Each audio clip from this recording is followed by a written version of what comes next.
They're really guessing as to whether or not they should make those changes.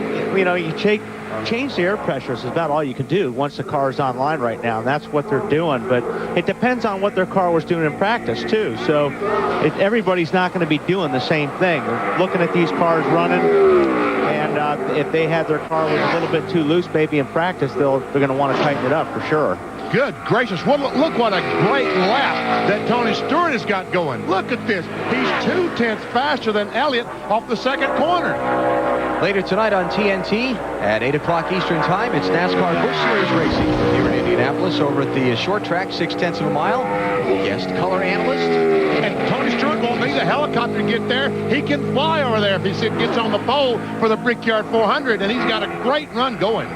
Rushville, Indiana, Tony's hometown. You'll hear a huge roar if he bumps Phil Elliott from the top of the scoring pylon at the finish of this lap. He just did, I believe. He's got the white flag. And it's a new track record. 182.960 miles an hour. Tony Stewart, car number 20. Wow. Big orange rolls. That's 0.7 of a second faster than he tested yesterday. We want you to work on this, we want you to work on that. And they kind of put a little fear into you. And a lot of times we've shown up at the track, and what they told you to fix, they don't even check. But they're not doing that this year. They came and told these guys what to expect, and they're living up to what they told them. And they started going through inspection over 8 hours ago and still not through the inspection. And by the way, I think Elliott Sadler's full of baloney myself. Baloney just burgers. mad because he didn't bring you one. He didn't bring me one either. Mark Martin was 35th fastest in practice out of 46 cars. And his first lap, 153.4, is 4th fastest so far behind the Fords of Craven, Jarrett, and Busch. Pretty darn smooth. Got a little tug down to the car, looks tight. Pulling that wheel down hard to the left. That's a good feeling the driver likes to have. Pushing a car being tight is okay as long as it's turning tight, as long as the tires are turning. He had those left side tires below the white line down in turn 3 and 4. Well, that's when that's how you know Mark Martin's handling good, when he gets that left side tire right on that white line. Second lap is identical to the 1,000th of a second. He is 4th fastest. I saw that. He picked up 4/10 from practice, and that's not unusual for Rockingham. Normally the cars will go out there and they'll just run faster in qualifying. Well, we'll see how fast the Flames are when we come back, and we'll talk to Dale Jarrett. You're watching Bud Bowl Qualifying on Fox Sports Net. Well as each other do every week. What kind of a motivation is it to work with Bill and to have him as a teammate? And actually, let me ask this too, with Ray Evernham, to work as the owner with him. It's been real good, and I was trying to find Bill earlier, and hopefully I'll find him before I go out to qualify, just to find out some pointers and figure out what the track was like and stuff. So he's just been really good, and I say awesome all the time. It's been awesome to work with. That's awesome, Bill. And the whole team has. I mean, the 9 car to 19, you can't really tell there's a difference. Everybody works for one goal, and we're just trying hard to get the 19 up where the 9 is. And the more you guys start calling him old, that's going to make it harder on me. So we're pretty Sorry tough. about that. We see Kurt Busch taking to the track now. He's on his warm-up lap, getting started here. Jeremy, how much confidence does it give you, though, walking into a track where 2/3 of your wins have happened right now at this place? Well, I thought I had a good record here. I was watching Bill qualify on TV, and it showed him like 4 wins here, so he's even got me there too. So, but it makes a lot better on the team and driving everybody coming to a place that you won at, and you know you can win there. And I just love Pocono. I love being here, and just been good to me. And hopefully we can have another good weekend this weekend in our Dodge. My mistake. That was Kurt Busch. Thanks, by the way, for that answer. My mistake on Kurt Busch finishing his lap. It looks like the only lap of record. He will come in 12th with a lap of 53.488 seconds, and that's 168.26 miles an hour. Sporting News, I think, had a story that said that Steve would have been out of this car by now, and Dale Earnhardt Jr. put that to rest. It was not an official team statement, but it gave the sense of saying that we're not tossing anybody out of the car. He said it would make no sense to do a change in the middle of the season. Right. Jeff Gordon, 3-time pole winner here, comes out on the speedway. He won Hendrick Motorsports' 100th career victory here last June. It's It's been 23 races without a win. Hardly anybody in the garage area would consider that a drought. But he's only 165 points out of first with 4 top 5s and 9 top 10s. And this race car, that is the one that he won with 23 races ago at Kansas. Also the car he had at Lowe's Motor Speedway in the Coca-Cola 600 finished 5th. And he's got his hands full right there. That thing is not settled down in the racetrack there. You see the Fox track is pretty much continuing to grow down the backstretch. You can tell he had big problems in turn 2. Starting to slow down a little bit. Let's see what it does in turn 3 and 4. Loses a lot getting in the corner. I'm sure that's from what happened back in turn 1 and 2 a lot. He knew what the car was capable of. Right. Gordon may have to go for 2 this first lap. It's going to be about a half a second off, and he is 22nd after the first lap.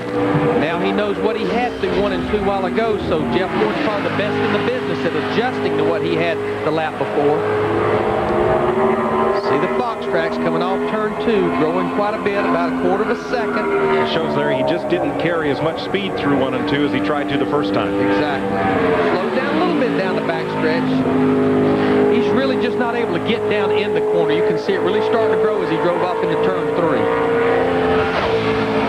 Gordon 22nd on his first lap. He's slower on his second. So it won't be the start he hoped for, and it leaves Dale Jarrett and Michael Waltrip. Saw a wiggle. Good job.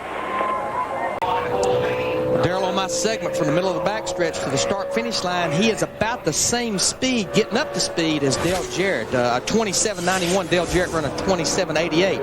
Now, I'm always talking about weather. Here's my weather station right here. I want to look at the American flag. The track temperature started at 93 degrees. It's up to 102. But the real thing that can make a difference here at Daytona is that wind. We've been watching the flag. This is the flag over in turn 4. And what will tend to happen, you'll get a little bit of a tailwind. Now this one we're showing no wind whatsoever with this flag here. This is in the middle of the infield. That's the one I've been watching. What'll happen, you'll start getting a little bit of breeze, a little bit of wind, and it'll give you a tailwind down the backstretch, make you run faster, but it's a headwind. It's like running against a brick wall down this front stretch. And again, these cars are so sensitive. They have so little horsepower that any kind of condition change, temperature or wind, is going to slow you down. We're looking at our Fox tracks here on Jimmie Johnson. Now he's on his second lap, and was starting to lose ground, and is still losing here halfway down the backstretch to Dale Jarrett. And that could be a little bit of a headwind. As the cars go down the back straightaway, it could be getting too hot. It could be a little bit of headwind. When you start slowing down the back straightaway, your lap speed's not going to be very good. He was third quickest last night at a 48.84. Kind of looks like that car's bobbling around a little bit with him. Kind of come up off the bottom, went through the bumps, and started moving around. He had to fight with it a little bit. That's going to hurt him. Third fastest, 49.252, and that's about 4/10 off of Dale Jarrett's currently fast time. So Jimmie Johnson right now third, behind Dale Jarrett and Johnny Benson. It is. They need a practice engine, just like the race engine. Don't run the race engine until you get ready to go racing. There's a guy that can step on the gas, I guarantee you. I don't know how big his feet are, but I know how big his arms are. This kid is strong right here. Rusty is faster than Todd Bodine. That's the green arrow. And there is the differential. Can he hold it? Gonna be close. Gonna be. Oh, in it, turn red. You got close. Ryan Newman. I mean, 2/1000ths. 31.243 to Todd Bodine's 31.241. And I feel really bad because I don't see where he lost it. Do you? Right there. It was like right before the start-finish line, which tells me he did not get off turn 4 as good as Todd Bodine did. I was trying to say Rusty's teammate Ryan Newman, and it got caught up in that arrow thing. It just wouldn't come out. Well, he used the tires up on that first lap, so I don't think this lap's going to be near as good. But that first one was sure exciting. The 3 fastest cars are fourth. And Jimmy Spencer's Dodge, Michael Waltrip's Chevrolet. And that doesn't surprise me because this, again, is a compromised racetrack. The Ford has great balance, I think. Down in the front, well, down in the back, got good balance. 750 pounds of downforce on the front, 750 pounds of downforce on the rear. Has he provided to you? Pretty big. I mean, Rusty's got a lot of experience here, not just in setting up the cars, but, seat of the pants driving. He knows where the bumps are. He knows, just like right now, he knows to run high, build that speed for that first lap, get that motor wound up, just get the car feeling good, get the back end of that car down. And, sometimes you can use the bumps at this racetrack to jack the back end of the car down. And, that's important to get that spoiler out of the air. Rusty Wallace coming around to get the green flag for the first of his 2 qualifying laps. During testing here, I watched for a few minutes you and Rusty on the ground underneath one of his race cars. Just little things he's teaching you about setting up the car. A lot of the issues getting these cars to travel is all about geometry, whether it's your shock angles or where the springs are located, where the track bars are, things like that. And we look underneath there and we see if there's one car that's his car versus my car. If it's just a 1/16 of an inch different, it could be an 1/8 of an inch in travel, and that could be 2/10 of a second. It's so critical. It's amazing, isn't it? It really is. Just, it's the things that I went to school for as far as engineering and figuring out geometry, physics, math, all that stuff. It really pays off. But, you still got to sit behind that wheel and drive the car the best you can on race day. Rusty Wallace coming around to get the white flag, completing the first of his 2 qualifying laps for next Sunday's Daytona 500 and 21st overall on his first lap. Going to have to assume he was running high up there to try and build up some speed for his second lap. We've been watching the pace chase. Obviously, Rusty would dearly love to try and grab one of those front row spots, but in essence, he just wants to get the best time he can right here. Yeah, he's sitting down there in the back straightaway right now just thinking, man, I wish this car would go a little bit faster. But, you got the pedal to the floor and you got your foot off the brake and you're trying to be as smooth as you can with that steering wheel and not scrubbing his feet off with those tires. And like he's holding the car right there, about a foot and a half off that yellow line, just keeping a nice, smooth, even arc and all the scrub off those tires that he possibly can. Okay, Alan, let's see where he falls in Bud Pole qualifying. I don't think he's going to be very happy with it. No, he's going to end up somewhere about 12th, 13th, 14th, somewhere in there. And where'd he end up? 13th. 13th.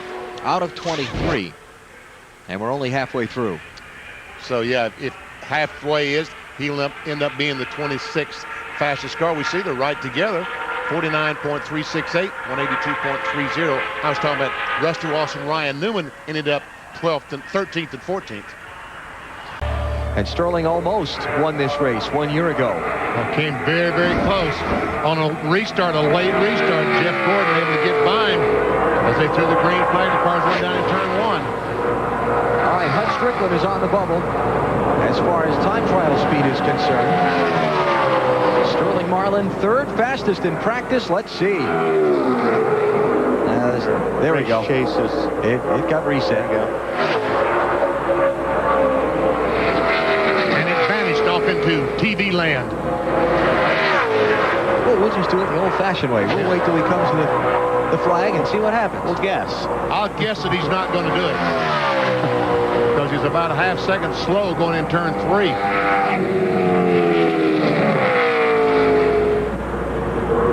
I'll tell you what, as hot as it is, half second right now is not that bad. Put him in around 5th or 6th, 2nd or 3rd row, 3rd or 4th row. All right, let's see. Here he comes, Marlin, the championship leader, to the white flag at the end of his first qualifying lap. Close, Benny. 4th row. Outside the 4th row. 8th place for Marlin, and it's going to be one and done for Sterling. So the championship leader will have a good starting spot at the front of the field for the Brickyard 400 with his best lap at 180.701 miles per hour today. Well, we'll walk around a big circle on this one. All right, Jamie McMurray's on the track. Check this out. Jamie McMurray has a 4.67 average start through his first 3 Winston Cup races. And this is the first official qualifying lap he's ever turned. Got them all on owner points. Oh, he drove that one down in the corner on the brakes very hard. First lap, pretty decent. Not good as his average start. It's not bad, though, for your first official Winston Cup qualifying lap, huh? Of course, he's done a lot of things that aren't bad in his first official Winston Cup whatevers.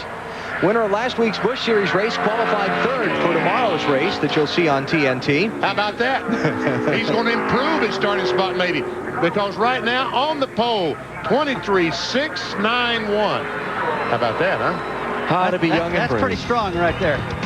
Bud Pole qualifying from Rockingham on TNT. There's your new leader, Jamie McMurray. Victory lane, all access, Kurt Busch. Fox Sports Net. Follow one of NASCAR's young stars for a behind-the-scenes look at a side of NASCAR you've not seen before. Victory Lane All Access, Kurt Busch, Sunday night at 9 here on Fox Sports Net. It just looked to me like Renfro's car was a little hot, you know. Did you see water coming out of it? No, but it could have been. Randy Renfro, 35th, 22.02 seconds. Good lap on Matt Kenseth there on that first lap, though, 21.417. But Darrell, you're right. The way he was sliding around in the corners, he might have had got something on his tire. A little fluid coming out of it.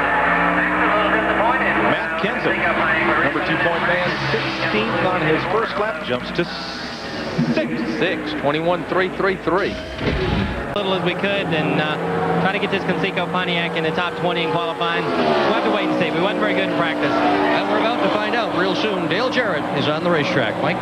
Jarrett fastest in practice. Pole here in 97. Driving for Robert Yates. But we saw on the Fox tracks it was green down to the middle of 1 and 2, and then it turned red. Either his car pushed a little bit in the middle of 1 and 2, he just couldn't pick that throttle up, and it somewhat shows up as we were talking earlier all the way down this back straightaway. There again, getting into turn 3, the Fox tracks, it's going down some. He's gaining, but he's gaining some more right here, which tells me he really got through 3 and 4 good. I believe he's going to go to green right there at the end, and he's on the pole. 38.08, right at the very end. We've seen that so much this year. 5 100ths faster than Michael Waltrip. Dale Jarrett, whose first Winston Cup win came right here in the Wood Brothers number 21. And the real difference, I think, was back in 3 and 4. He was able to get back to the throttle, stay in it off the corner off turn 4, and he's had enough of that run. I'm sure Todd Parrott's on the radio saying, that's enough. That'll do it.